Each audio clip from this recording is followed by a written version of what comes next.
Hello, and welcome to the Weekly Scroll podcast brought to you by the Adventure Archive. My name is Ryan. I am Kirby. And today we are going to be going over Skate Wizards from Loot the Body, Levi Nunez, and from artist Michael. I'm going to butcher this, and I do apologize, Michael. I'm going to say Sung, Hsiung. You can find them on Twitter. Very excited to go over this steezy role-playing game about radical and arcane shredding of the Gnar. This is gonna be neat. But how are you doing, Kirby? I'm doing great. Been having a pretty good week so far. Well, I guess it's Sunday, so I had a pretty good week. So Good, yeah. And here we are. And you, I've lost count on how many times you're on the show. You're basically just like the third co-host at this point. I'm now a co-host of the Weekly Scroll. Yeah. I've just decided. I think you are the first alternate. Yeah. Yeah. It has to be more than three. It's like four. It's like four plus at this point, isn't it? I think it's four. Yeah. Yeah. There we go. Official co-host. Or that's just as a co-host. I've been on as a guest, I think, twice. So. Yeah. And then you'll be on many more times than that. So, So official third co-host, Kirby of Disaster Tourism Games. And we'll be talking about some more disaster tourism stuff after our review. One thing I did want to hop into real quick first was something that I'm so excited about. I want to show it off right away. For those out there that know us at all, we are huge fans of Max Moon. They do amazing stuff. 12 Years is one of my favorite games of all time. Abyss of Hallucinations Volume 1. It's all sorts of amazing stuff. They got some new stuff coming out, a reprint of Summoning Sickness, and Basilisk is coming out. Really amazing stuff. But what I got is the release of Abyss of Hallucinations Volume 2. And just look at that absolutely stunningly beautiful box. It's crazy. For those that can't see, for those in podcast land, you're missing out. Go to YouTube, the Adventure Archive, and watch the VOD. But there is this I'm not even gonna describe it, beautiful creature on the front of this white box in red.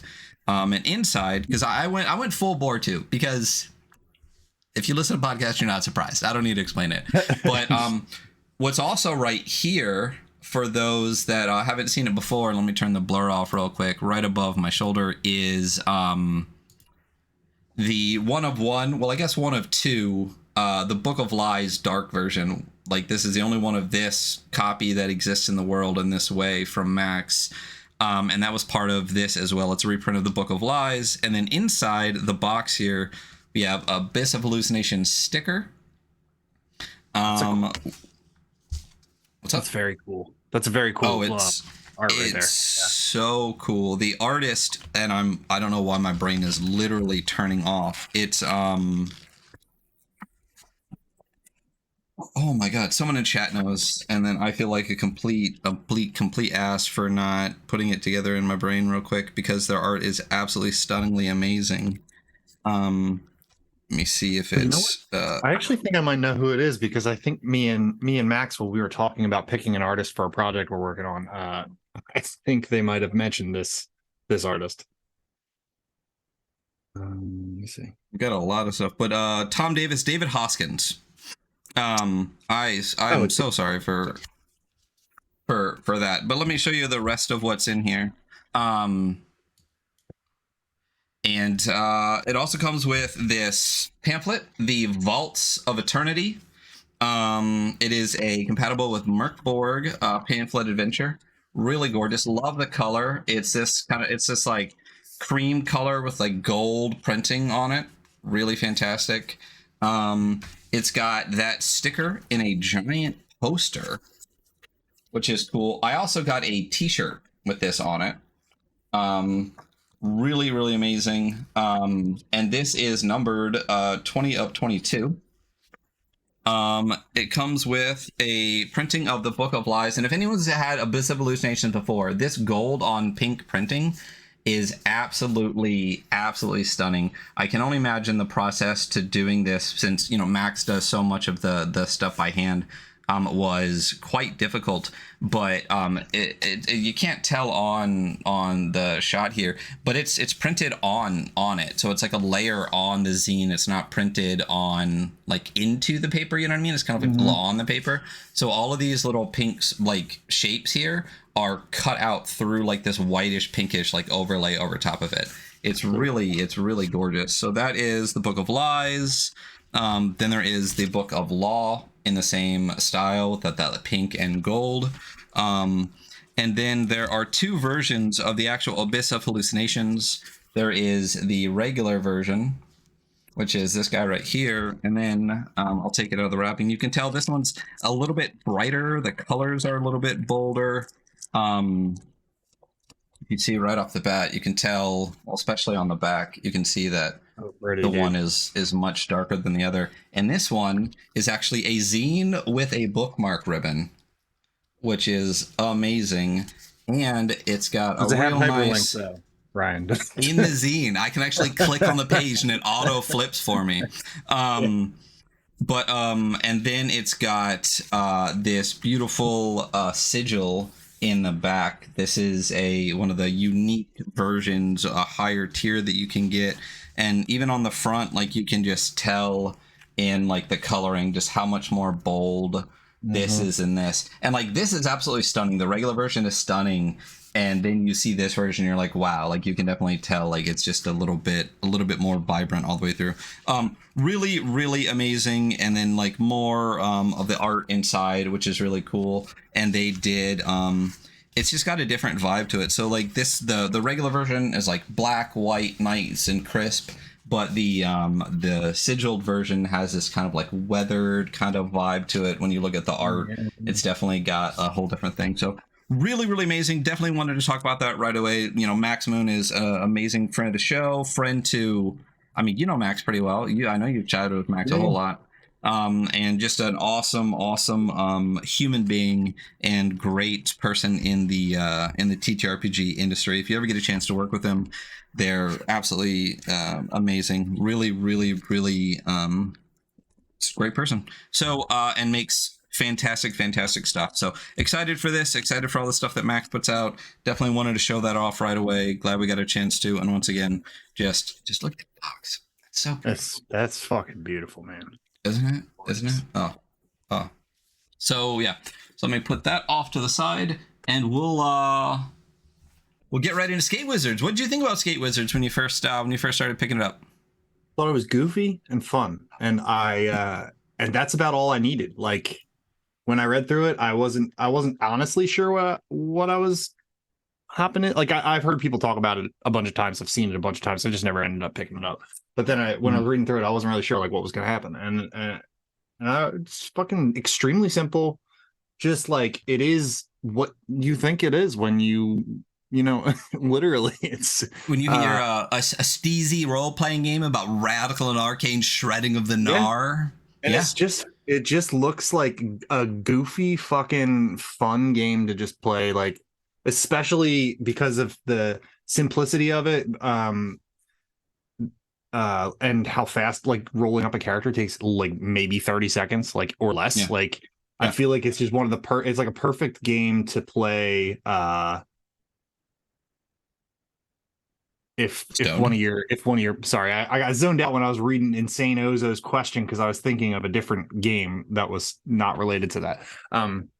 Perfect game to play. So people like cancel on you or something like at your like last minute, you're just like, all right, let's pick something else up. This is like, you know, that's how I felt when I was reading it. It's great. Yeah, it's so good. And when I got it, I got the full bundle. I got the zine that comes with character sheets. And the character sheets actually come. It's like a fold out kind of like almost mini zine by itself that has realistically like all the, like you don't even honestly need this zine. You could just take one of the character sheets and you basically have everything that you need. And of course, because this Loot the Body, it came with a Skate Wizards tape. Look at that boombox on the cassette. So cool. Yeah. And then you got the cassette here. It's got Loot the Body, you know, on it right there. Skate Wizards. Really cool bundle. Like you said, I think that was the first thing that pops in my head too. Was like, this is just so fun. Like this is such just like a This is one of the games that it's not hard to get people to immerse because everyone can just be like, yeah, brah, like I cast fireball, you Yeah. know? So let's hop into it real quick. Right off the bat, it is a black and white. It's very zine. It's very zine. It's black and white. It's like 40 pages, you know. But the art all the way through is really fucking cool. So the cover, again, for those in podcast land, it's a world with these very wizardy wizards. Two of them kind of like on the edge of, kind of looks like a cliff, but is really also a half pipe. With one of them getting ready to drop in, and one of them, and a third one currently dropped in, full staff and everything. Immediately hit you in the face with, I know exactly what I'm getting from this. Like one smoking a pipe, like, no. And then a great piece of art right here in the beginning, on the first page. It is a wizard with looking very wizardy. I love the way the beards are done in here. It almost reminds me of the way like traditional tattoo artists do like waves or scales. Yeah, that's I'm a huge fan of that. Yeah, like the wizards all the way through are definitely all very unique and very, very cool looking. But this person is just kind of sitting back on a hill, surrounded by nature. Has got a little bag of some mushrooms popping out of it, smoking on a big old pipe with like a little smoke dream popping up of another wizard, I assume them, just kind of cruising, sitting down on a skateboard, just cruising through the world there. So great. Yeah, it's great. It's a great shot. Right. And that's a tattoo right there. I honestly would get that as a tattoo. I'm not even kidding. Yeah, that's so sick. That's so like, and that's with the circle, with the oval frame on it. Yeah, hardcore. That's a tattoo for sure. And one thing that surprised me when I first got the PDF for this, for such a short zine, hyperlinks, bruh. Hyperlinks in a PDF. Are there bookmarks even? No, I mean, it's 40 pages. You don't really need them. But anyway, yeah. So 40 pages, really quick. But I would say more than half the zine, about half the zine. So 1 to 22 is the zine, and then from 22 to 40 are the adventures. They put a bunch of different adventures in here. 1, 2, 3, 4, 5. It's like it's 5 plus, and then there's a bunch of stuff too. So really cool to see that. And then there's a breakdown here of what Skate Wizards is. It is a collaboration between visual artist Michael, again, I so apologize, Michael Sung, and musician Levi Nunez of Loot the Body, who share a love for old school fantasy. The core rules were inspired by Ben Milton's Maze Rats and Nate Dream's In the Light of a Ghost Star. And then it says, thanks to Chris Lackey, Steve Dempsey, Jason Woodburn, Rafe Bell, Lex Mandrake, Sam Dobler, Numbered Works, John Boylan, Harley Stroh, dedicated to an OG skate wizard, Jesse Erickson. So, I love Maze Rats. Maze Rats was one of those early games when I was really divesting from 5e, because I had only ever played 5e up to that point. So D20, rollover, 6 stats, the whole thing is just, that was a role-playing game to me. And when I first read Maze Rats, it just blew my mind just went, oh my God, this is so cool. And I know it's like a pretty simple concept, but at the time it blew my mind, was the whole idea of like, I'll roll 2d6 and any amount that I get over the opponent's like defense score is the damage you do. And that's it. No damage rolls, no nothing. My mind literally like exploded and I was like, oh my God. And like that mixed with some Adam Vassine's early on, like, made me go, oh, there's a whole world, and I have not yet scratched like a centimeter of it. Yeah, I have actually, honestly, never read Maze Rats. I think it was one of the first games that was actually suggested to me to read when I got into the OSR. Oh shit! Sorry about that motorcycle. And I don't know why. I just never brought myself around to reading it. I don't think I've ever read Knave either, to be honest, which is also Ben Milton, ironically. Yeah. But I've always heard like great things about Maze Rats, and I've always been on my list to read. I just never gotten around to it. I mean, it's super easy. It's only a couple of pages. Maze Rats, if I remember correctly, I read a whole thing about Knave and Maze Rats. I think Ben Milton's I think they're a 5th grade teacher, or they were. So when they were making Maze Rats, they actually play tested with their students. So it's like, if you can get a group of like 5th graders to be able to play your game, it is simple enough for anyone to understand super quickly. It's really straightforward. It's actually Knave 2e is kickstarting right now for like $500,000 or whatever. That's cool. Gotta be honest though, they're doing Maze Rats as a printed add-on, and I'm more excited for the print of Maze Rats than I am for Knave 2e. So cool. Yeah, it's cool. And then of course, we're big fans of Highland Paranormal here on the show, and the Light of a Ghost Star is great. It's somewhere around here, but super quick, easy games that are just like, I love the systems that just get out of the way. So, and I think those are perfect systems for Skate Wizards, where you want just enough rules to be able to play a cool fucking like wizard smoking a pipe, hitting a grind. You know what I mean? So yeah. So we got the intro. Skate Wizards is a fantasy adventure game of exploration, problem solving, and arcane skateboarding tricks. The zine will walk you through all of that, and there is this is a great piece of fucking art. I would get this as a belly rocker, like literally. Dude. With my belly button right like where that grip tape is getting cut out. So good.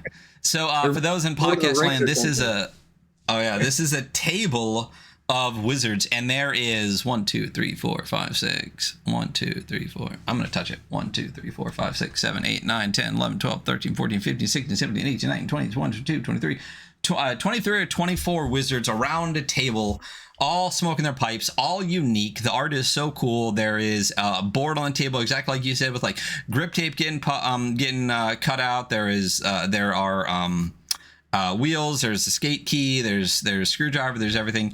And it's just, again, like for how simple the zine is in black and white, the art style is pretty simple, but like very unique. This again just punches you kind of in the face of like, you know what you're getting here. It's literally a group of like 20 wizards just smoking pipes and putting grip tape on the skateboard. You know what I mean? Like taking out real hard. Yeah. So yeah. So the world, the lore, super quick, super easy. Again, just enough to get you playing the game. Ages ago, the world was civilized. Various cultures thrived and were protected by wise rulers wielding powerful magical items. One day, barbaric warlords invaded from another dimension. They turned the world into a wasteland, and when there was nothing left to destroy, they slowly turned on each other. Today, with the warlords long dead, the leaderless remnants of their diminished hordes roam the land, seeking to snuff out the embers of civilization. And in this critical moment, a call for help has been sent to a remote peak, where legend has it skate wizards preserve the last pure source of magic. And again, so this piece of art here is one of my favorites in the entire game. It is a wizard and the mustache has that same kind of like, scale vibes, but their tongue, tongue, you didn't notice this? Yeah, it's great. The tongue is sticking up because they're deep in concentration with like one eyebrow raised, and they're holding an arcane scroll, right? But when you look in the middle of the arcane scroll, they're definitely rolling the scroll up around some type of substance in the midst of it, and they're deep in concentration as they roll the scroll around this substance. Incredible. I also just noticed it looks like he's wearing a fucking drug rug too, which is great. Yeah. Oh my god, dude! Like the whole this one might be my favorite. It's just the look of concentration and that tongue sticking up is just it just kills me. Because I read this thing like 4 times before I noticed the illicit substance on the arcane scroll. Yeah, so good. Great. So you are a skate wizard. You're a member of the Hermetic Order of Skate Wizards. Once you rolled into the lowlands, and before the trouble came, you had retired to your sanctuary high in the mountains with the remaining brothers and sisters of your order. There you delved deeply into the mystical skateboarding arts. One day, several envoys reached your secluded sanctuary calling for your help. You answer that call to action, roll down, intent on locating the long-lost magical items that could stoke the dying flames of civilization. To be a skate wizard means to exist in symbiosis with your skateboard. Your board is your identity, the source of your health and the wellspring of your magic. You have spent a lifetime cultivating your skills. You may be immortal, but your board can suffer damage and eventually break.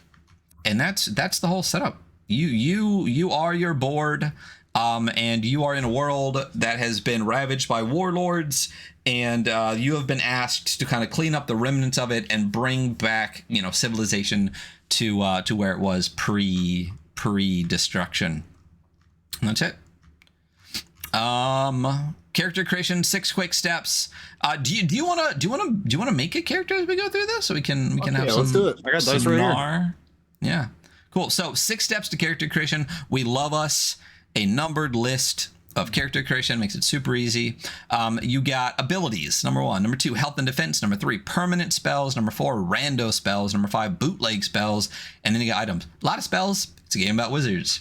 That's exactly what you should be expecting. The connection between skate wizards and the skateboard is so complete that they share all stats. So again, you are your board. It is the source of you, and you are the source of it and all things. So 3 quick abilities. They are strength, which you know what strength is, dex, and you know what that is, and will, you also know what that is.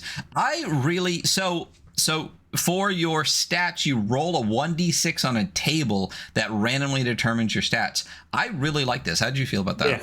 No, I actually thought it was amazing because especially when I was thinking about how I would use this kind of game, just a quick reroll or a quick roll up of your character you're just rolling a d6 and you have your stats. Like and it's not rolling 3d6 for your stats is not any harder or more difficult. It's just so much more simplified. It's just like it's right there. It's one table, 1d6, done. Like I just thought that was great. Yeah, super easy. And like basically all the stats are a 0 or a +1 or a +2. And like in the 2d6 system, that definitely, the +1 roughly gives you, every one is about 25% increased chance of success if you're going for like, 7 and 9 and stuff. But instead of because it's really easy to be like, assign these 3 numbers, this is even easier because realistically, like, I don't think people are going to go super hard in the RP of like, unless you go +2 strength and be like, I'm a swole wizard or something. But I don't think it's really going to change necessarily what you really want to play your character as. So to just go, boom, I got 2 dex, 1 will, let's fucking go. It's so great. So what did you roll up? Let's see what I got a 3, so that gives me a +1 to strength, +2 to dex, +0 to will. So you're a bit of a body person. How about that? There's only 2 that have 0 will too. All right. So step 2, health and defense. Every skate wizard begins at 4 health and 6 defense. That's it. No rolling. Love it. Love the shit out of that. Yeah. And the stats increase as you level up. Step 3, you get permanent spells. So there are 3 spells that you can always do, which is great. So you get ramp, sidewalk, and rail. And you get all of these all the time. So a ramp is a magical ramp about the size of a park bench that appears below your skateboard. A sidewalk is a magical sidewalk that appears directly below your board, and a rail is a magical rail about as long and tall as a picnic table that appears below your board. And depending on the circumstances, the GM can allow skate wizards to cast simultaneously to increase the area or impact of a spell. And the art on these is great too. The ramp that's got like arcane sigils, but there's like magic smoke around it, like it just got summoned. The skateboard with like the volcano going off in the background. Mm-hmm. Yeah, again, this is really cool, and I really like these permanent spells, anytime spells that are just like utility spells. And I think this kind of stuff, and this about me at this point, items and ambiguous things like this are like the reason I love role-playing games, is like finding the weirdest and most fun way to solve issues.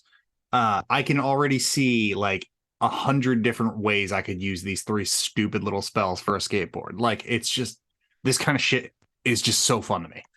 Oh yeah, dude, Tony Hawk Pro Skater 4 just like slamming into my brain right now. Like the whole like build your own like skate park thing. I'm like, oh yeah, if 4 of us could get together and literally just rock out with just these 3 spells for a whole session, and I'd be totally fine with that. Oh yeah. But yeah, like you said, it's super quick, easy system, like Maze Rats and In the Light of a Ghost Star. Make it where you can, and this isn't even like Into the Odd Hacks are so popular, and even like Knave Hacks are so popular, because the system gives you enough of the kind of like adjudication of fate and stuff like that without getting in the way at all, and then you can skin it in any way you want for that. So the fact that 3 permanent spells that every fucking wizard knows are ramp, sidewalk, and rail, the entire game like is that now, you know what I mean? Like it's so easy to say like this is what this is, and because you have those permanent things, you're not worried about, well, fireball or this or that. You're like, nah man, I got rail, let's get out of this, you know, and just skate off. Another great piece of art here, with a wizard kind of bent over with a big long pipe and the smoke showing out this dark cloud that's got crystals and bone and mushrooms and these like arcane obelisks. Again, the amount of art in this is really, really fantastic. Again, especially for a third of the book is just rad art, which is totally fine with me, honestly. Like seriously. Oh yeah. And in a zine this size too, you don't really expect a ton of pages of just art. Like that's the only thing on this page is just this piece of art, and there's a bunch all the way through where it's just full page art. Really, really cool. So step 4, you get to pick rando spells. You get 1 rando spell per day.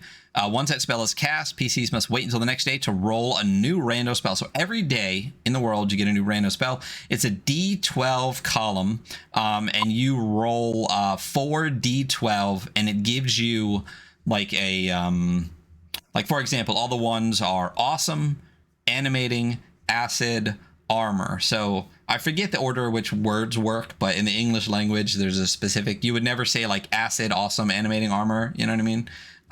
So it's cool that each one just like builds on itself till it gets to the item itself. So what is your random spell of the day? All right, I got 6146. So I got hyped, animating, earth, door. Fuck yes. Hyped, earth, animating, door. Hyped, animated, Earth. animating. Yeah. Earth door. Earth door. So you're a straight up fucking earthbender. You can just like bring up a door, hey, baby. And it's a door of hype too. What does a hype earth door look like? I don't know, man. I was just immediately thinking of almost like an Adventure Time cartoony style. Like it pops up and it's like extremely sparkly and like it's like, I don't know, something fucking wild, dude, like amazing that. dude. This screams Adventure Time. Like this whole game screams Adventure Time. A lot of other really cool ones. In the first column you got busted, gnarly, psyched, rad. Second column you got concealing, consuming, expanding, revealing. And the third column there's things like air, fire, shadow, smoke, water. And the final column, there's like armor, boot, loot, tower, tree. Great. I do really love this like piece words together system of magic. It's really cool. Yeah. The effect of the resulting spell will be determined by the PCs and GM when it is cast. Again, love that. Magic is open to interpretation, just like it should be. And then you got your bootleg spells. You have access to a sweet and arcane collection of 6 skate vids. At the start of each day, PCs can prepare 1 bootleg spell from this collection. So there is it's a D6 of sweet bootleg skate vids spell. So you can roll a D6 or choose which one you want. So what'd you get? Got Gleam the Cube. Defy gravity with your board for 5 minutes, allowing you to skate on walls and ceilings, which is just radical. That is so radical. There's also Mattress, which creates a king-size mattress. There's Wannabe, where you disguise yourself as something else. Trailblaze, where you leave a trail of fire in your skateboard's wake. There's Sweet Jams, where you create music that fills the air and give everyone disadvantage. There's High Times, where you transform your skateboard into a cloud you can ride up to 2 stories above the ground. That lasts 5 minutes. Got a little Kid Goku vibes there. I love that all the spells are used differently too. So with the bootleg spells, every time you use it, you roll a 1d6 to determine if the videotape survives. And a 1 to 3, the tape's good. You can do the tricks again. There's cool trick art here. High Times, Wannabe, Sweet Jams. And on a 4 to 6, the tape's busted. You can't cast the trick again today. And another piece of like busted art. So in the permanent spells, you can use them all the time. Based on like the GM and everything like that, you can even cast multiple ones if you want. In the rando spells, you roll up a different one per day. and you can only cast that once per day. And then on the bootleg spells, it seems like you can get a different one each day, and you can cast it as many times as you can until you roll basically a 4 to 6, and then it's gone. I love that there's 3 types of spells that are very different, with completely different ways to cast them all and different uses, but they all feel very interconnected. Yeah, especially when the first one is you're getting these 3 permanent spells that do specific but vague thing. I don't know if that makes sense, but specific, a specific thing, but it can be used in so many different ways. Then you got the second category of spells, which is basically entirely open to interpretation and however you want to do it. And there's infinite combinations of that. And then you got the third one, which is more powerful, but more risk, and they're more specific, which I think is very cool. I also just love the names too. Like they really went in with the theme, like calling it High Times or Wannabe. Like I love that. Yeah, it's just reinforcing the vibe like all the way through, which is really, really fantastic. Then you get a list of items. Starting characters are equipped to 3 items from the list. You can choose or roll 1d12. So there's a staff or wand, a skate key, a smoking pipe, a shield, a melee weapon, a ranged weapon, lore from your lock picking tools, oil flask, rope, torch and tinder, and ball bearing. So you can pick 3 or roll 3d12. What are you going to do? I got a pipe, I got a ball bearings, and I got the rope, which already got ideas. There you go. It's a hemp rope, I'll bet you too. So you got the smoking pipe. Puffing the sacred smoke prior to roll provides advantage once per day. Passing to another skate wizard on the left-hand side. Gotta pass left. Grants them advantage as well. There's great art for each of these too. I love the pipe has like a wizard face on it on that one too. Oh yeah, that's cool. What else do we get? We got the rope, which is it's funny because it does say made of hemp obvi. Like I didn't even look at that as it scrolled by. My brain just went like fucking hilarious. It's gotta be hemp, right? And then of course it literally says made of hemp, comma, obvi, OBVI. Like fucking so good.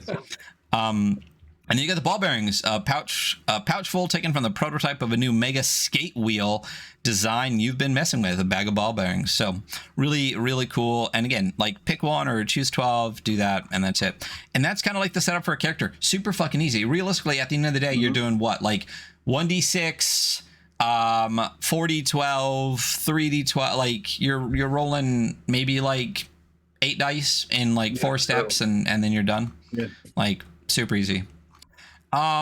Then we get to the basics of play, which realistically is only like 4 pages long, and that's it. And that's the end of the game. Yeah, and that's it. Then we got the adventures. We don't really talk about the adventure. We don't read through the adventures, but I think we're gonna talk about just kind of their structure a little bit because I love the way that they were designed in here. But the basics: 1 player acts as the GM. The rest are you know how a game works.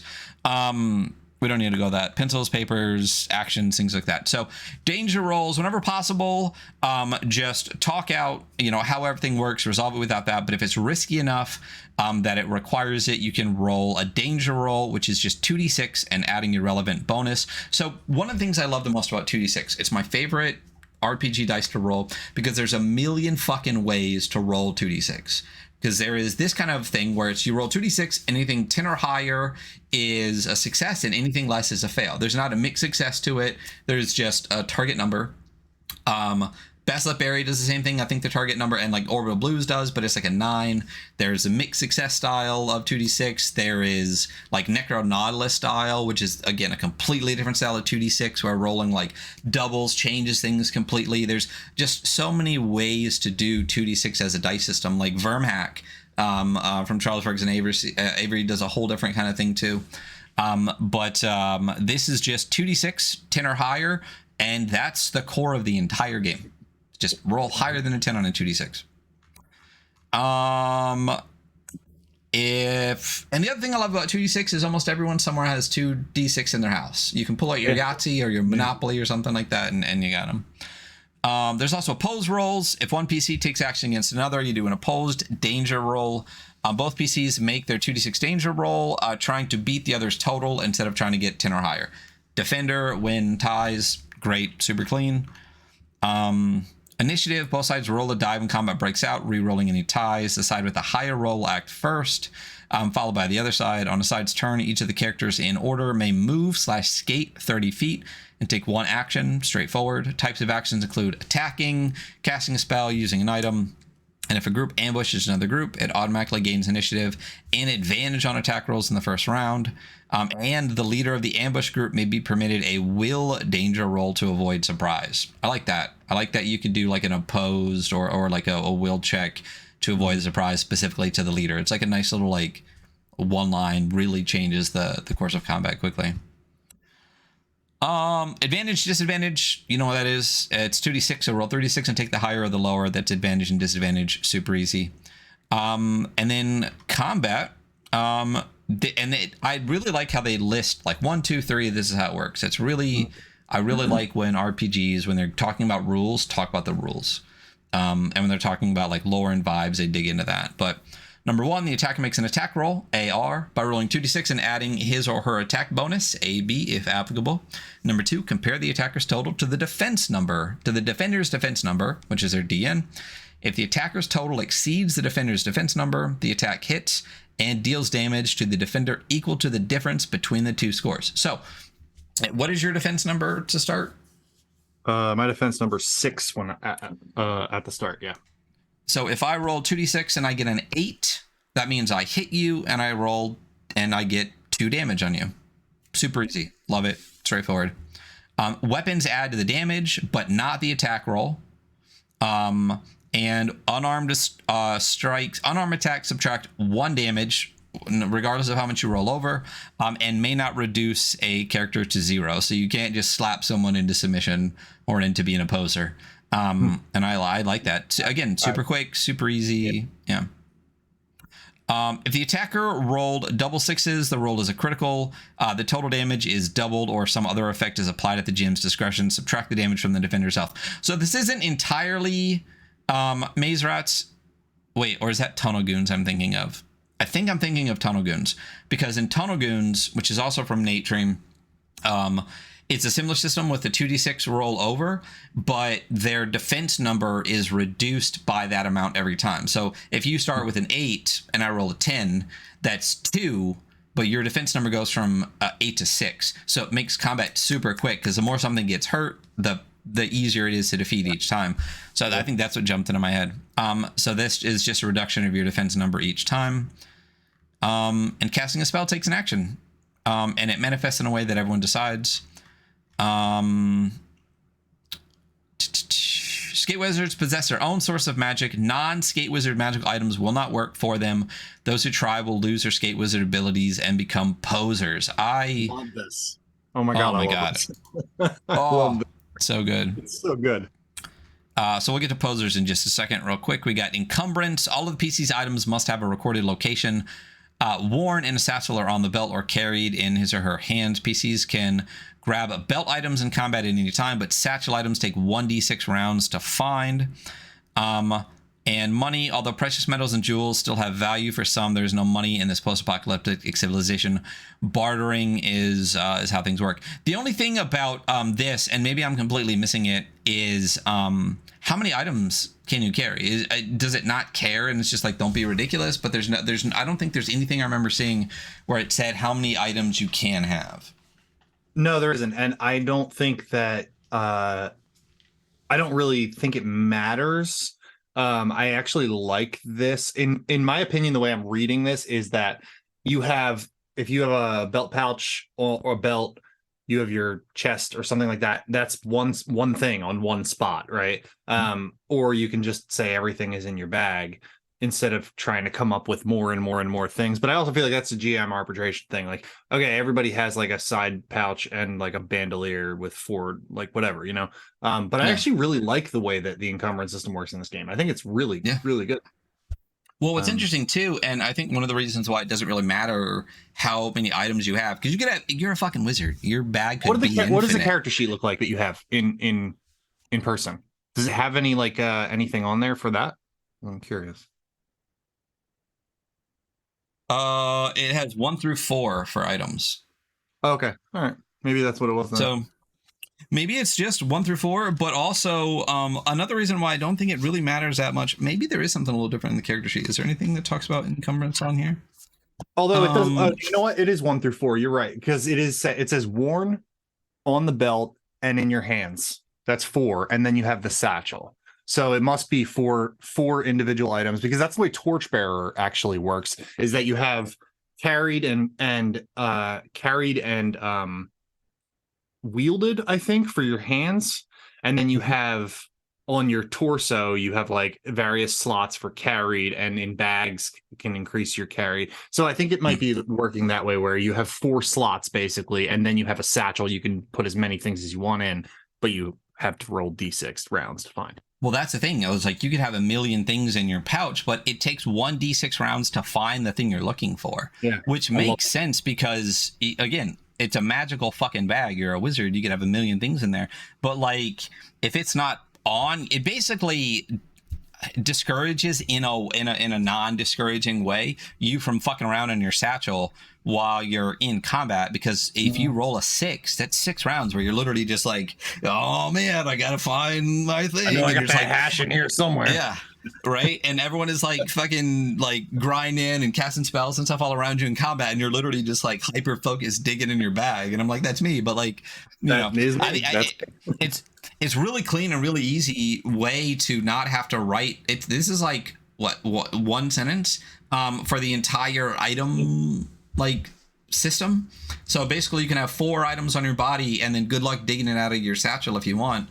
And then the art is great too, like the egg. They just, I assume it's a hacky sack. I want to say it's a hacky sack. I'm going to say it's a hacky sack. It might be a hacky sack. Yeah. But it's got skate keys and bootleg tapes and stuff in it. It's really great. Oh my God. And then there's Becoming a Poser. This is so good. The hat, dude. If PCs attempt using non-skate wizard magic, or their health drops to 0. So when you know you can't do it, you're not going to do it, right? But when your health drops to 0, your magic abilities are extinguished. Your board shatters, which is the source of your magic and everything, and your appearance is diminished. Roll 1d6 to determine specific poser attributes. We're going to go through all of them because this is one of my favorite things in the game. But the picture. It's still the wizard with the sweet beard still, but has a cap on that says TV Cops on it, which, you know, a cap. And then they're wearing like a sleeveless shirt. They got like a yin yang tattoo, and then some other tattoo on the other side, like a leather band. And they're rocking like Bermuda shorts, socks with socks. tube socks with sandals, and they're on the little like wheelie scooter thinger with like rad on it. Just looks, yeah, with some fucking aviators hanging on their chest. I mean, definitely looks like dressed like this, so I can't even judge. Just not that hat, right? Yeah. But yeah. So there's 1d6. Why don't you roll me a d6 to figure out what kind of poser you are? But I honestly want to go through all these. They're so good. I can tell you what kind of poser I am. I rolled a 5. You are a security guard. Keep telling the skate wizards that the legal liability is too great to allow them to skate anywhere. This overinflated sense of authority must surely hide a deep insecurity. Yeah, so good. 1, you wear breathable workout clothes and have a pair of rollerblades slung over your shoulder. Yes. You have an overwhelming urge to calculate how many calories everyone is burning. Is there one that you saw that really stuck out to you?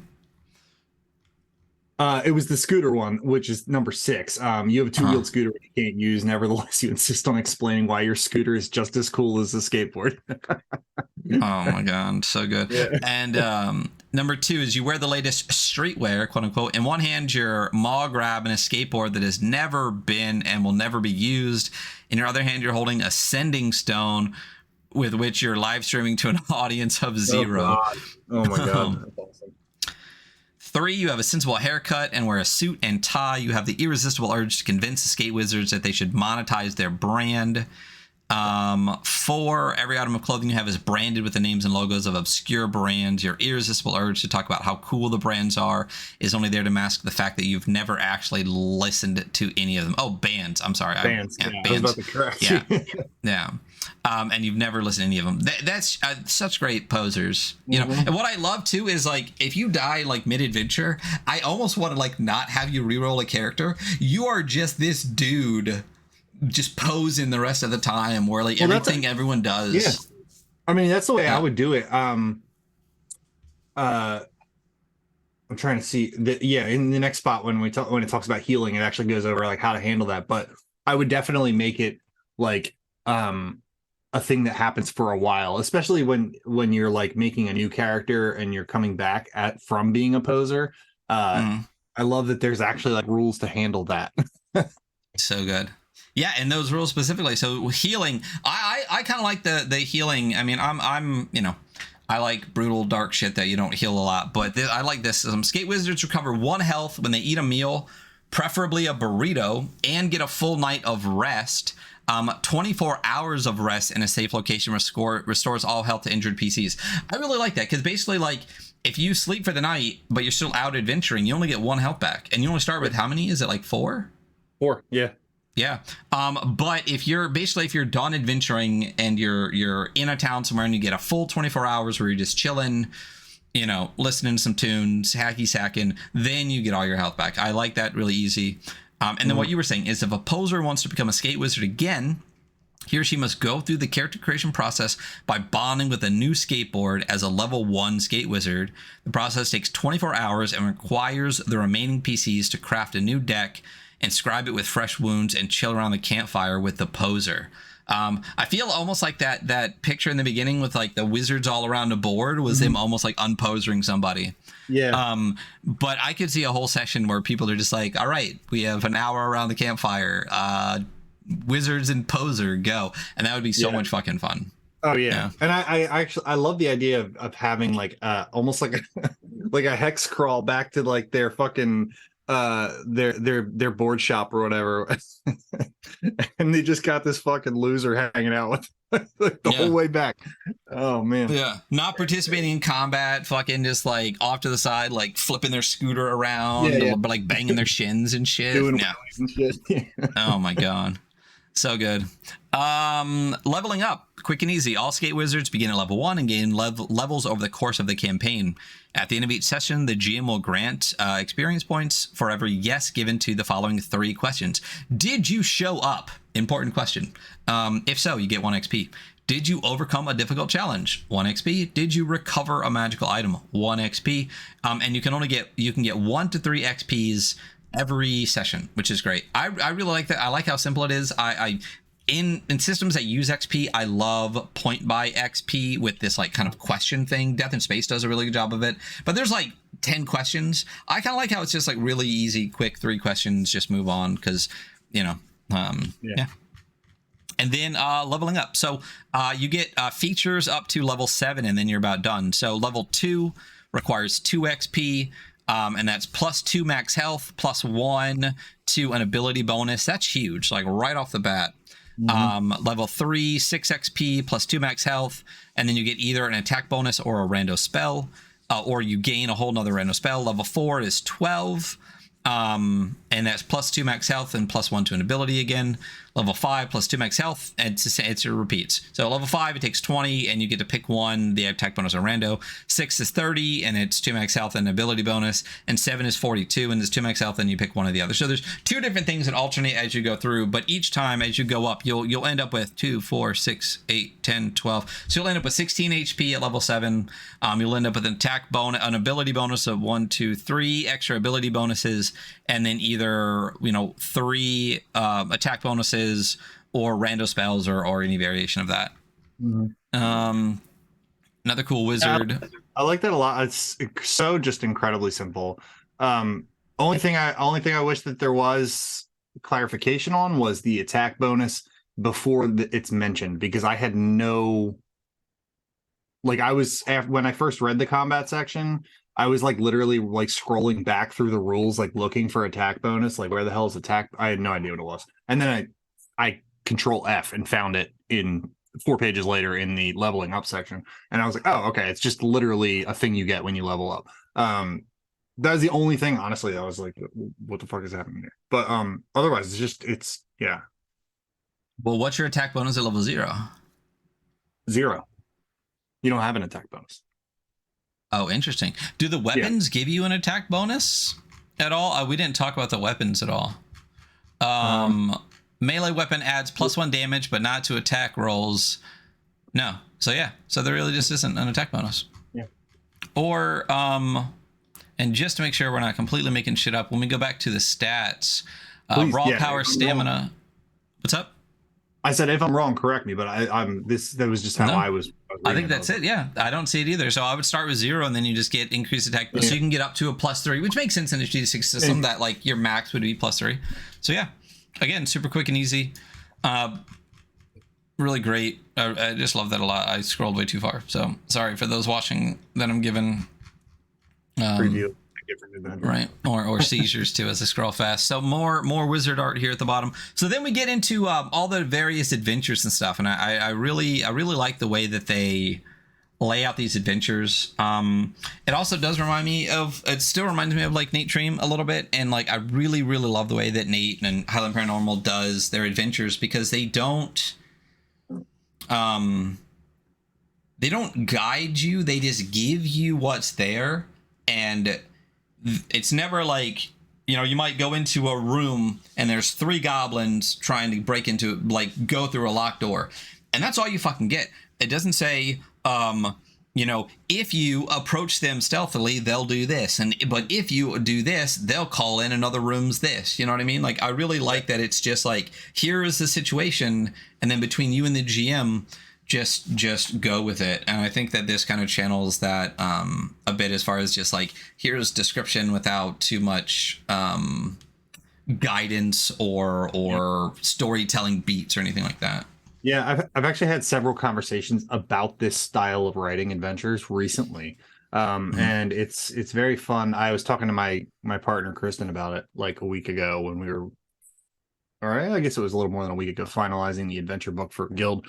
But because Luke Gearing writes very much like that, possibly a bit more prose attached to it, but definitely very, this is what is here, end of story. Stella Condry, Pounds of Nothing, she writes the same way. And they're both very good adventure writers, but they're so wildly different from a lot of other people. And it's very interesting to see people try and emulate that style of writing. Not saying that is what's happening here, just in general, because it looks so simple when you read it, but it's not. It's like, to be able to actually write an adventure that is literally 8 locations, and each location has a 2-sentence, 3-sentence description, and for it to be good is not easy. And I think it just really can show your skill as a writer when you pop something out like this and you're like, wow, this is a very good adventure, and it's got 6 sentences in it, right? Like, it's good shit. So it's so good and so good.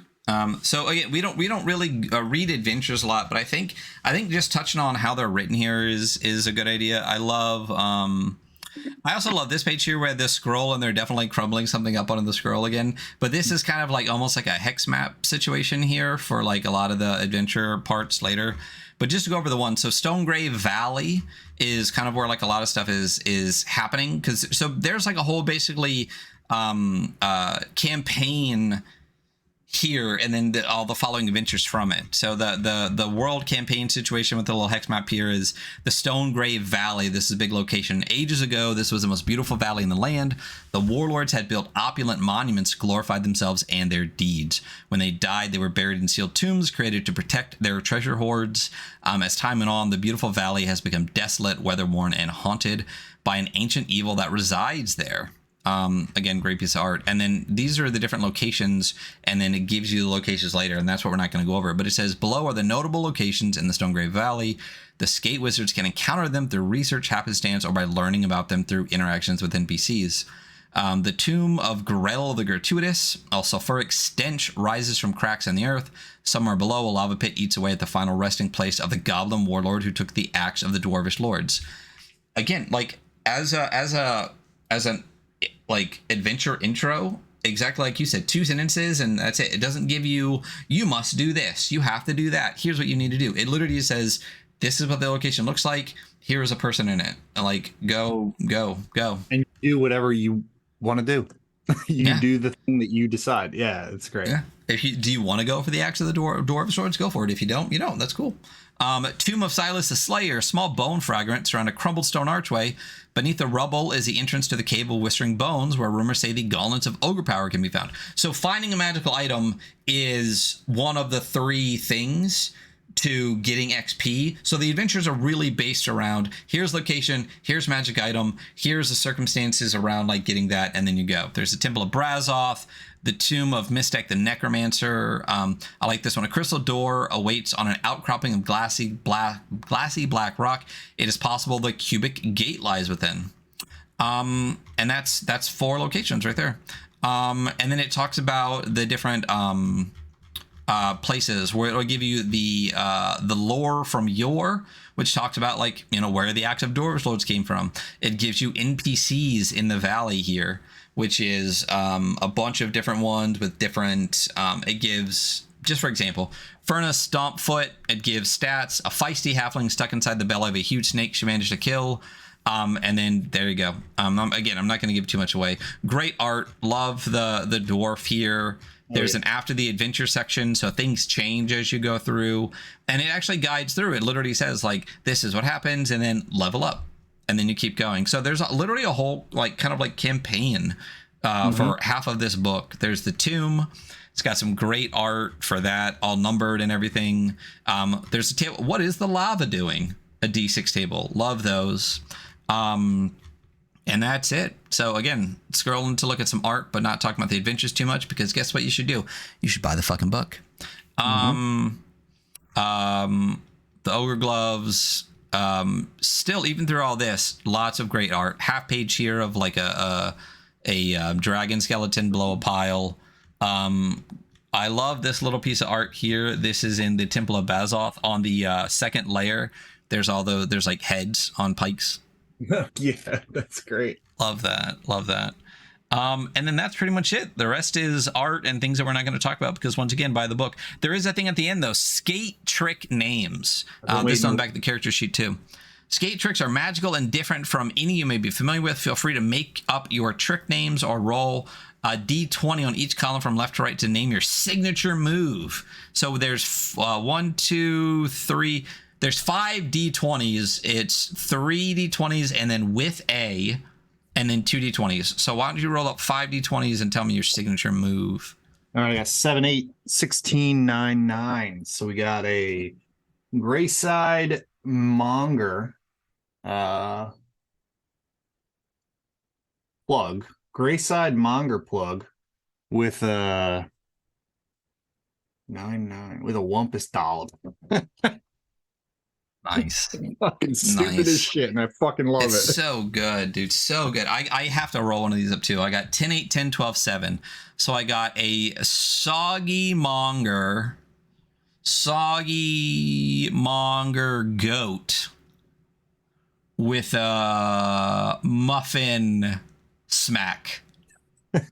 Soggy like monger goat with a muffin smack. Oh, I'm smacking muffins all day.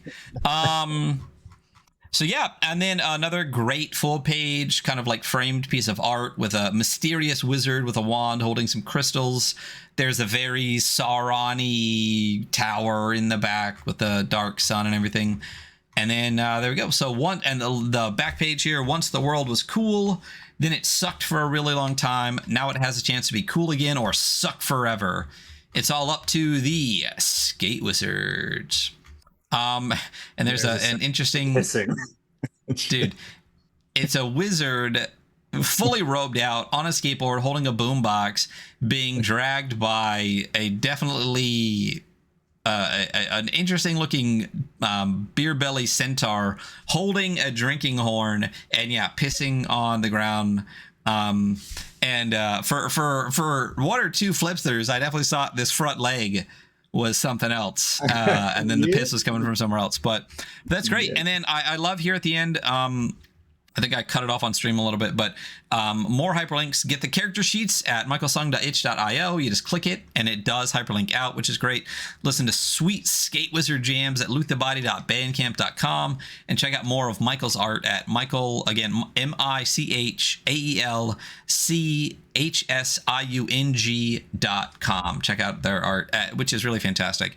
And that's the whole thing. Really simple, really easy, but one of those games where you're just like, it's impossible not to have fun with this. Yeah. Very cool. Very cool. So we're going to hop into, I think this is only like the third time we've used our new zine scoring system. We still need to do a redo of the 17 zines from, we'll call it year one of the weekly scroll. But let's kick over to the review page.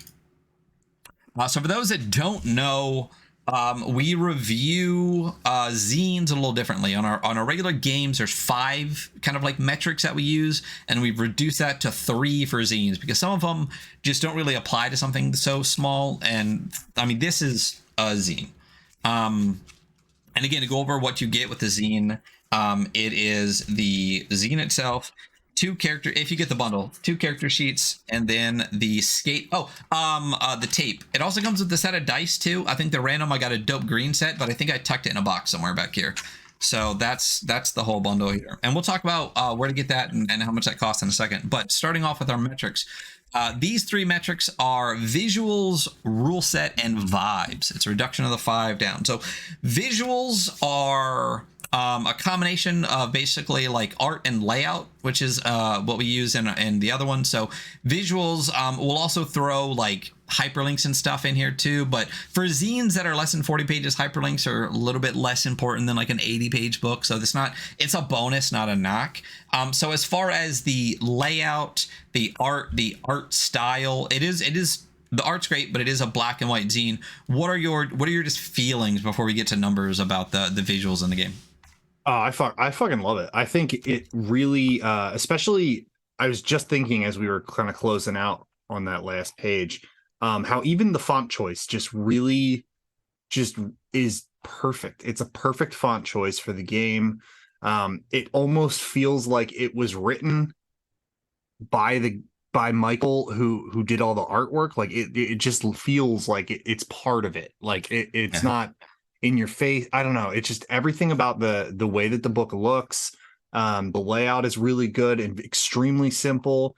Black and white is always nice. I'm a huge fan of black and white, to be honest. So yeah, I really liked it a lot.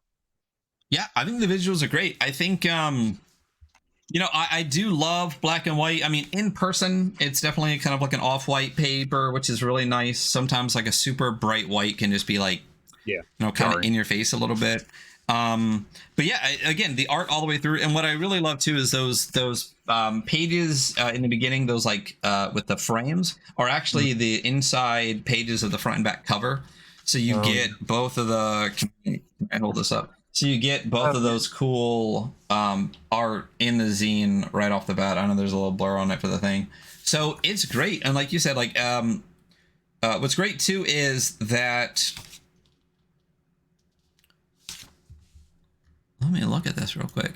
Oh no, it's printed on. But the zines are numbered. I got number 74 of 325. So someone wrote number 74 on there in red, which is really, really cool. But yeah, the visuals are great. I think the art all the way through, like the most important thing about art, I think, in zine especially, because in a bigger tabletop game, art is like super important. But if you got 80 pages, there's a lot of words that are really important too. You know what I mean? But in a zine form, 40 pages or less, it's so important to push that vibe and to have the visuals like really reinforce what the zine is going to be. And the number of times that we stopped and went like, Jesus fuck, like how many times do we read this and we're just noticing like the weed on the scroll, or like, look how cool this wizard does, or look at like the tape popping out of the bag. Like the reinforcing of the vibe the whole way through is really fantastic. I really love it. I mean, oh no, go ahead. Finish up. No, just like you said, the layout is really great. I love that it's not. Oh, I also got a sticker with it. I love that, like you said, the font choice is great. The size of the font is great. Pure layout wise, I love that it's not 2 columns like in a thing. It's really great. And what were you gonna say? I was gonna say, I really love the the artwork in this, because not just because it like reinforces the vibe of the game, and I don't even think that for me that's not even the most important thing for art for me, is like in this one specifically the art is just fucking fun. And like I'm looking at this game as a goofy fun game to play with a bunch of friends, as you would normally with most games. Like you're just, that's what you're doing it for fun. But like when it's a game like this, the art sometimes it could be just be like, oh yeah, this reinforces the topic, right? But like it's also just fun to look at. Yeah. And so like you don't need art in a book that is a rule book. You don't need it. But when it's in there, sometimes it can be really helpful in reinforcing that theme or whatever. But sometimes it can also be a distraction when you're trying to read things. But I think in this case, it's both. It's not a distraction, but both a reinforcement of the theme of the game, but also it just increases the fun of actually reading the book through. So that's I mean, and that's exactly, I think with the same thing a little bit differently. I think that the art is really important because it does reinforce the fun. Like if the art was if this was a bunch of like public domain wizard pictures, I think the whole book would be read very differently. Yeah. You know what I mean? Absolutely. And the fact that it does get goofy is really great. What's cool too is like the tape with the boombox on it. It's got like the pissing centaur wizard situation on the inside too. So that's really great. I mean, all the way through. I really enjoy it. So what are you thinking for numbers? What's the cap for the scene reviews again? It's 10. The last one that we did that got really high was from Neon Rot. It was the below dwelling sewer monsters, or below dwelling sewer monsters. Yeah, because I mean, and that visually, that like the color pop on that really reinforced, like different layout per page. Yeah, the whole thing. Yeah. So that's kind of like, as far as visually and like how much it like pops and like layout and stuff, that's kind of like pretty high up there. I think it got maybe a 9 for that. But so comparatively, what do you feel about this one? I would say I'm leaning into between a 7 and an 8. I want to say there's nothing extremely like wowzers, right, about like the layout. It's just everything is so simple, but it's still, for me, feels like I'm gonna say an 8, just because it all is, like I said, it's fun to read. Everything is reinforced by every other choice. The fonts, the art style, the way that the game is written, all that shit. Like it's just, it all, it's just, for me, yeah. So yeah, I think I think I feel the exact same way as you, is that like maybe in all of the individual parts, like if it was just the art pieces, if it was just the layout, if it was just like the font and stuff like that, it might be a little bit lower. But as you just said, it all builds on itself. And not only that, the amount of art in this 40-page zine is crazy. Enormous. It's a ton of art. So like that really bumps it up. I think an 8 is exactly where my mind went for that. So I think let's open the folder up here. I think an 8 feels really good for that.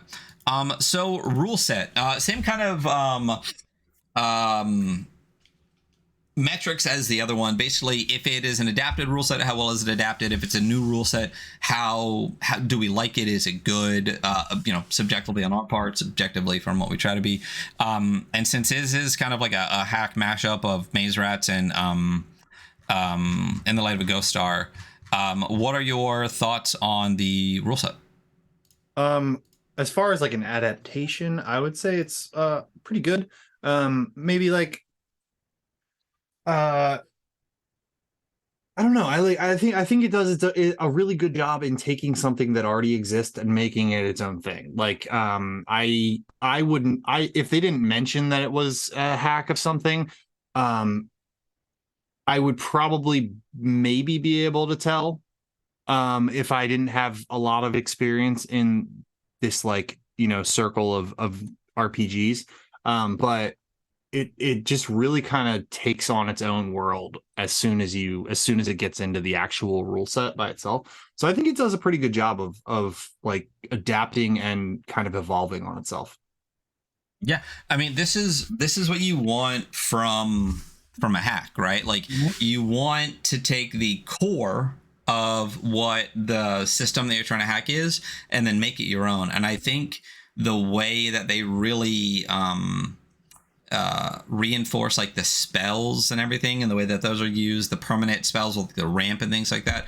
I think having that as not like I think that's one of the things that specifically jumps out to me is that like with the rando spells and stuff like that, it could be different every day, but with those like 3 core spells right off the bat, it's telling you like kind of what your magic is for and really giving you direction without giving you like explicit direction, which I think is incredibly important in rules language. Yeah.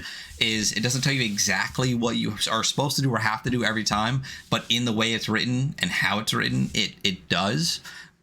So I really do think it's a really good adaptation. I mean, the thing is, it's super simple, and that's not necessarily a good thing or necessarily a bad thing at all. Sometimes simple, and I would rather take simple and done extremely well than complicated and done really poorly.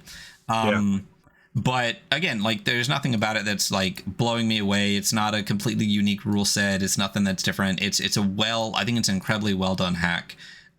So what are your thoughts there? I would say probably again high 7, low 8. Like I kind of want to give it an 8 again for the rule set, but I think I don't know. Maybe I'm leaning into a 7 just because it is an adaptation. I think I'm at about a 7. I think I'm at about a 7. That's where my brain went to first because it is an adaptation. It's a well done adaptation. I think the way that they use the rules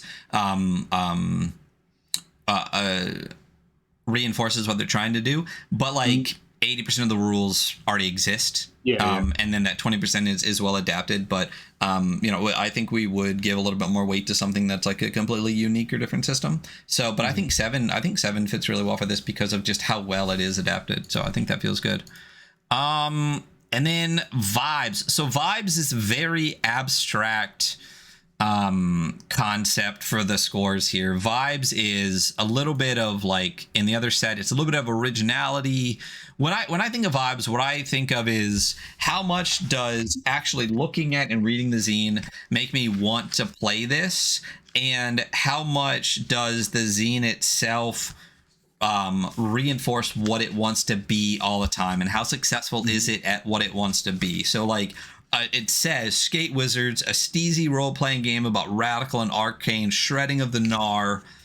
Once the world was cool, then it sucked for a really long time. Now is the chance to be cool again or suck forever. It's all up to the Skate Wizards. How successful is that, and how much did reading this make you want to play this? I think that's where vibes are for me. And what are your thoughts on the vibes? Dude, I'm not gonna lie, I am kind of obsessed with this game. Like so I got my first in-person game group is coming over on Tuesday night from a very long time. And I'm very excited. We're gonna play a skirmish game. And when I read this, I was like, I could just fucking play this instead than the thing that I've been planning on playing for like 3 months. Like I read this and I was like, this fucking game it's just so fucking fun. Like I can imagine all the weird and wild shit to do, looking through the adventure at the end, like just all this amazing content that comes with it and all the things that you could do with it. Yeah, man, I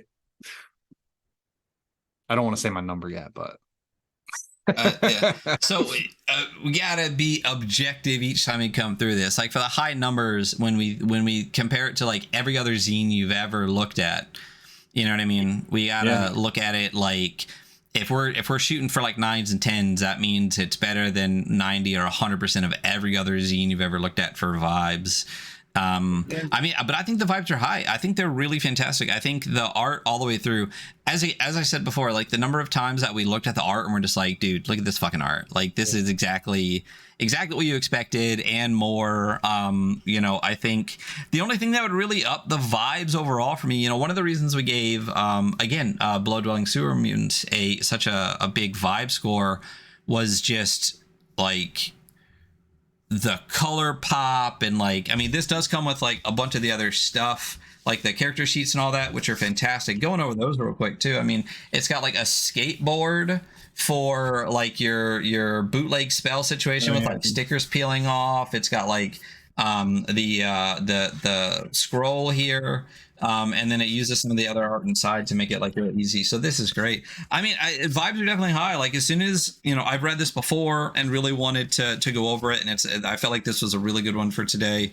I mean, the fact that it comes with like its own music. I should ask Luke the Body if we could have just like played this in the background during the whole stream. We should have. Yeah, Yeah, I super want to play this game. I think I have like a bunch of zines back here where the vibes I think are just a little bit, where I just like, oh my fucking god, I want this so bad. Like I remember it wasn't a zine, but when we read gosh, what was like the first one we did together? Slipgate Joke Point. Slipgate. To me, that's what I've been thinking about this whole time you've been talking, was what we scored that for, because I want to remember. Well, the originality was really, really high for that one. And I'd say I love this game. It's fucking crazy. But like when I finished Slipgate, everything inside me went, I want to play this fucking right now. And like I super want to play this game. But it's not as much as that. So like I think that's where my vibes are. Like what's your number, and then we'll see what. Well, see, I'm actually I'm on the other way. I'm on the other side of that from you, is that I fucking loved Slipgate Joke Point. Wrote a whole fucking game because of it. Literally that night after we finished the stream. It's amazing. But for me, I'm more excited about this game because I can see, I'm already imagining the fucking laughter and the fucking like goofy shit that my friends would be doing at the table playing this game, as opposed to playing Slipgate Choke Point, which again is an incredible fucking game, which would be much more like heavy and like I don't know how. It's still obviously very fun, but yeah, that's just the way I was thinking about it. I was also thinking about Slipgate Choke Point, and I was like, how did I react to that one in comparison to this? But yeah, I like, for me, honestly, my vibe score is going to be a 9. Like I'm going to give it that high. You can bring me down with yours if you need to, but but I'm going to say a 9 for this because I just fucking loved it, man. There's times where in my head I'm like, man, should we do half points? Like, should we do half points? Like, because like I feel like I'm about an 8 for this, which is still really high overall. That's the thing too about when we score these zines too a lot. I feel like a lot of the games that we do end up feeling like they have high numbers, but it's because like we pick games that we like a lot. We don't. And we're not trying to be mean on. Not trying to be very mean on the internet about certain things, but because I'm not going to do a game that I'm just going to bash on for an entire hour. Even games that like aren't my favorite games, there's still like good things about it that are good to talk about. So I feel like 8, 7 to 8, 9 like feels high, but it's because again we buy good fucking games, and this is a good fucking game. I feel like I'm about an 8 for this. Like I just think of like, again, like every other zine I've ever read, there's been other times where I've like wanted to play a game more. I feel like I shouldn't say some stuff because I have a job that shouldn't listen to this. But if I could do some of the stuff that Skate Wizards obviously do, I think that would be, give me this game 10 years ago, or 15 years ago. I'm about an 8 with it. You know what I mean? Like, I think the only thing that would really up the vibes for me, like, I would love like almost like a ganja green version of this, you know what I mean, or something like that would like an really embossed like UV like weed leaf or something, or dude, even like just like that. That's what I'm saying. Like something that just takes it up, just like a tiny, elevates it just like a tiny bit more for me would bump me into like 9 territory. Because for me 10, like 10s are.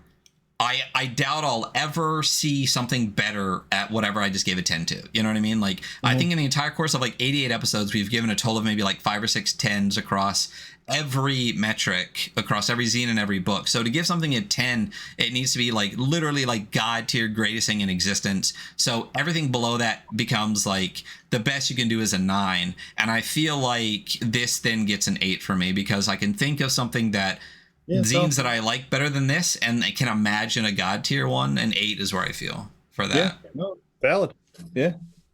All right. So we'll go. I stand by my 9, but for the official score, I'm fine with There decreasing you going go. to 0.8. I think me and Hunter really need to have a chat about like 0.5s every now and then, Yeah. maybe very rarely if we're literally like, because there's times where we're literally like, fuck, I'm so between an 8 and a 9, or I'm so between a 7 and 8, and I don't know how to pick. And if we're both just like, well, you decide, no, you decide, I'd be like, fuck it, let's give this one a 0.5.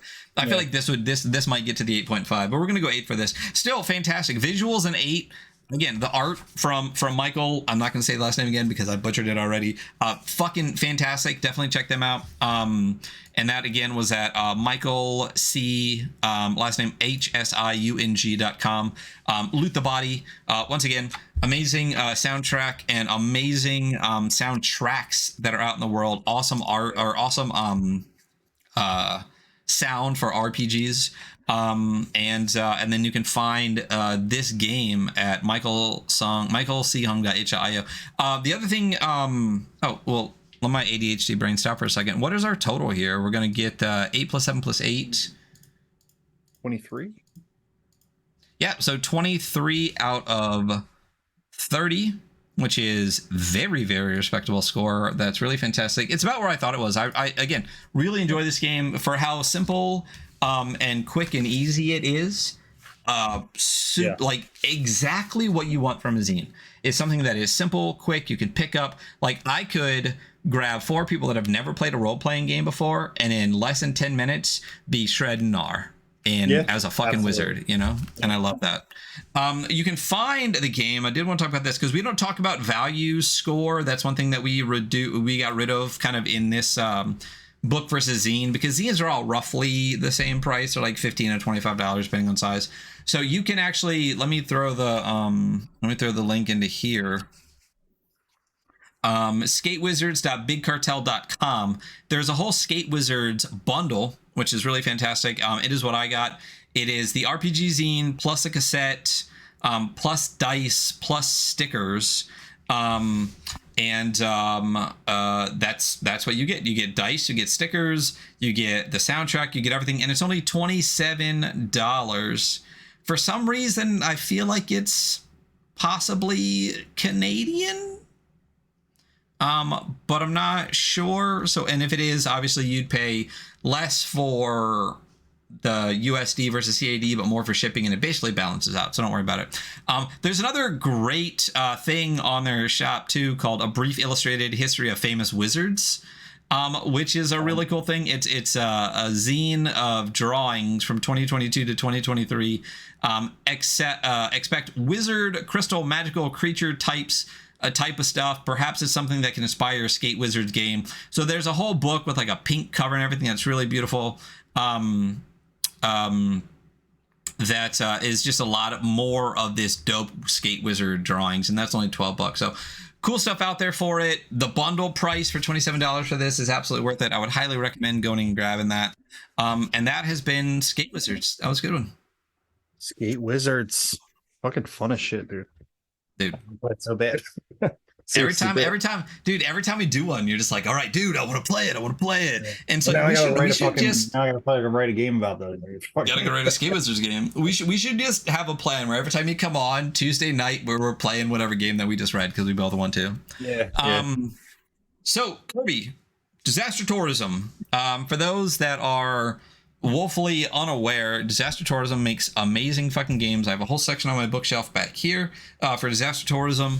What is going on in Disaster Tourism RPGs right now and in the near future?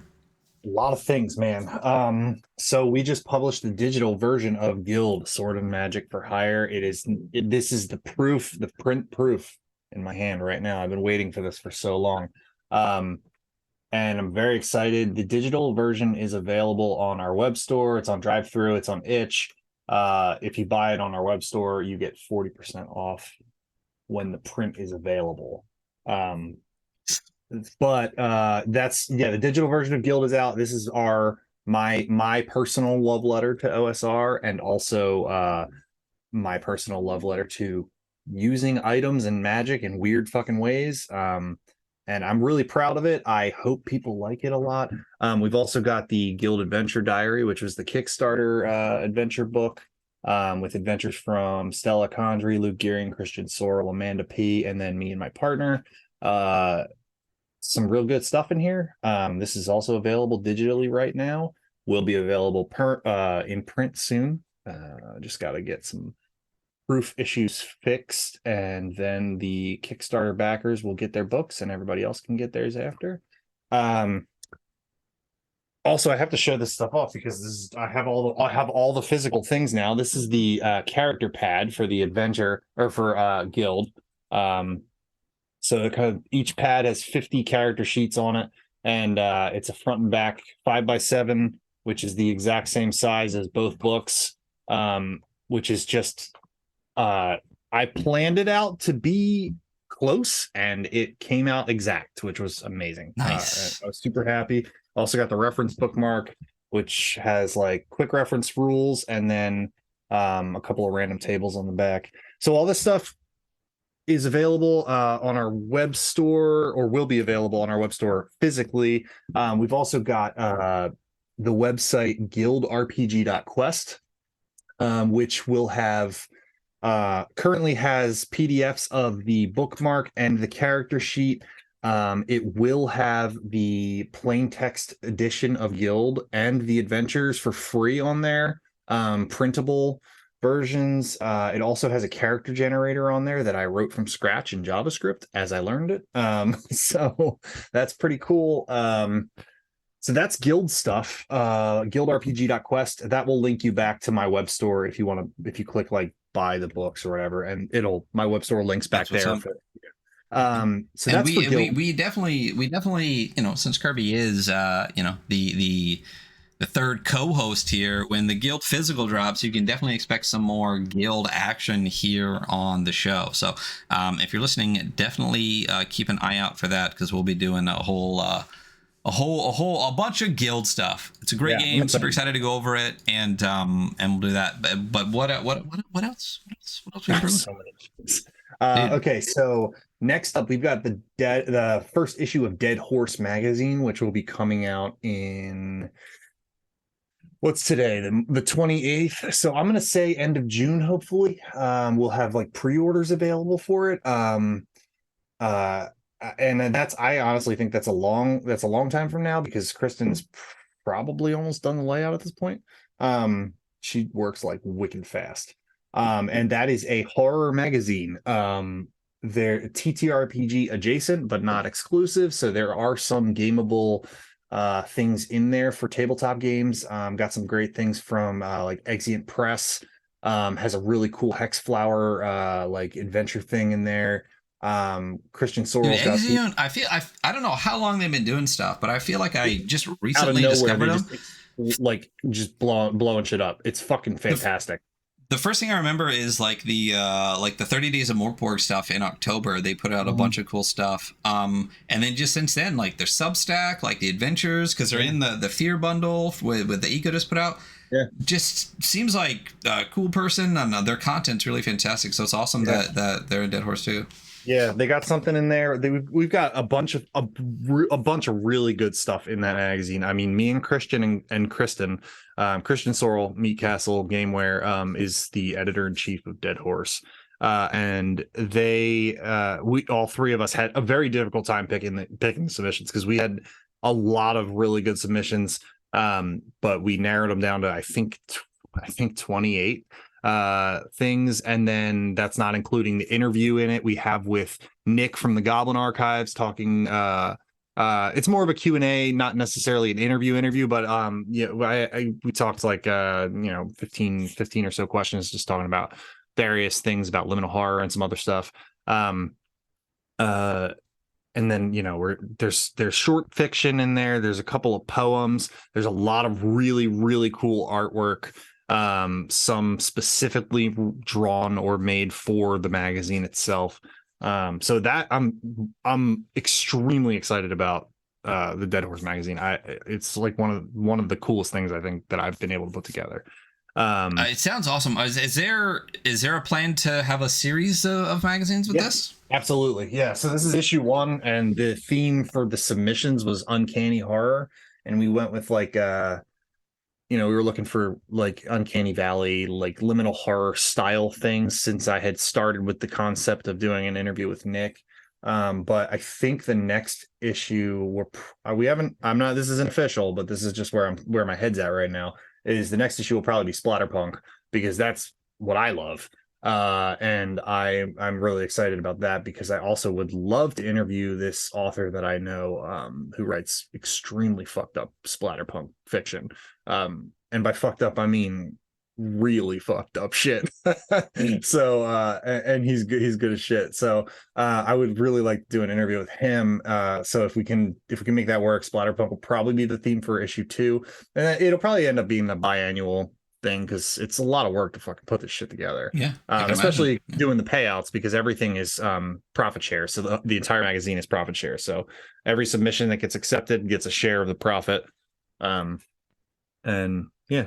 So that's Dead Horse. Super hyped. Is this gonna be digital, or are we gonna get physical prints of this? Oh yeah, it'll be physical. Absolutely. Yeah, it's gonna be magazine print, like high gloss, full color. You know, it's gonna have we're going like full scale. Like the front's gonna have like interview with submissions from short fiction by, and the back page, the back cover is an ad for Space Penguin, and it's got a bunch of ads. It's got an ad for the Weekly Scroll in there. It's got a bunch of ads throughout. We sold a bunch of ads, so it's gonna be real fun. But yeah, it's definitely a legit physical magazine, and it will be really cool. Really cool. I'm fucking excited about it. And then we've got Alter Shock coming out soon. Alter Shock is my skirmish game that I think I kind of just finished it tonight, like by changing like 1 or 2 words, but I technically finished it like 3 days ago. But I started writing that the night me and Ryan did the review for Slipgate Choke Point because I was just absolutely mesmerized by that game. And Alter Shock is my love letter to Unreal Tournament and Quake Arena, which were games I grew up playing with my older brother. This is I showed Ryan this right before, but this is the official Alter Shock trophy that I made. You can't see it in podcast land, but this is just a really fucking cool thing that I made for my friends who are going to come over and play this with me. If you liked Unreal Tournament or like arena shooters, this game is really cool. You can play with 2 people, 2 miniatures, deathmatch style. Everything's pickups and like little tokens and stuff. So everybody, like, there's no balance required because everybody just has the same exact advantages, respawns and stuff like that. What the fuck else do I have going on, dude? I have like a lot. Yeah. I feel like there's more stuff, but I'm probably gonna have like a stoner wizard game in the works now that we did this one. I'm not even kidding you. So I had this crust punk game that we were working on for a long time, and then I kind of scrapped it. And I've salvaged pieces of it here and there from various things. And I was thinking about turning that into just like a hex crawl for like Troika or something. But after I read this, I was like, I should revisit that because make it a little bit lighter and turn it into some good shit. Because I was working on that like before I ever got into the industry. This was my first thing was this crust punk RPG, and yeah. So maybe we'll go back into that. Maybe we'll do a little Skate Wizards hack. And hey, listen. Putting out more Skate Wizards would not be a bad idea, and I have a feeling that we might be getting more Skate Wizards at some point. Anyway, so I that would be sick to have even more third-party content for this. I can only imagine. I mean, since it's a hack. And I think these people sound cool as shit that they would be very happy to see someone, especially of disaster tourism quality, doing some Skate Wizards stuff.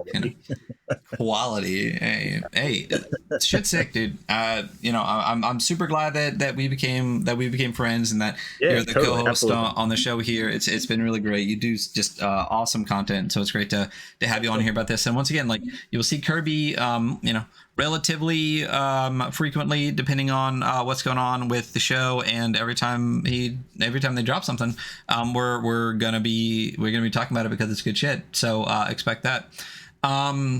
And I think that's about our episode for today. guildrpg.quest and disastertourism.games, right, for your links. Yep. And then you can find us at the.weekly.scroll on Instagram. weekly_squirrel on Twitter, which is where on Instagram is where you'll see most of the reviews and stuff, like the scores. Twitter's where we'll talk about what's upcoming, and you can find all of our VODs for everything for the podcast and all the APs we do here on the Adventure Archive on YouTube, just youtube.com/The Adventure Archive. That is it. That is our episode. Kirby, thank you so much for coming on. Thank you everyone in the chat, and we will see you next week for something very interesting that I will announce soon. So be prepared for that, listeners. And we'll talk later. Bye, everybody.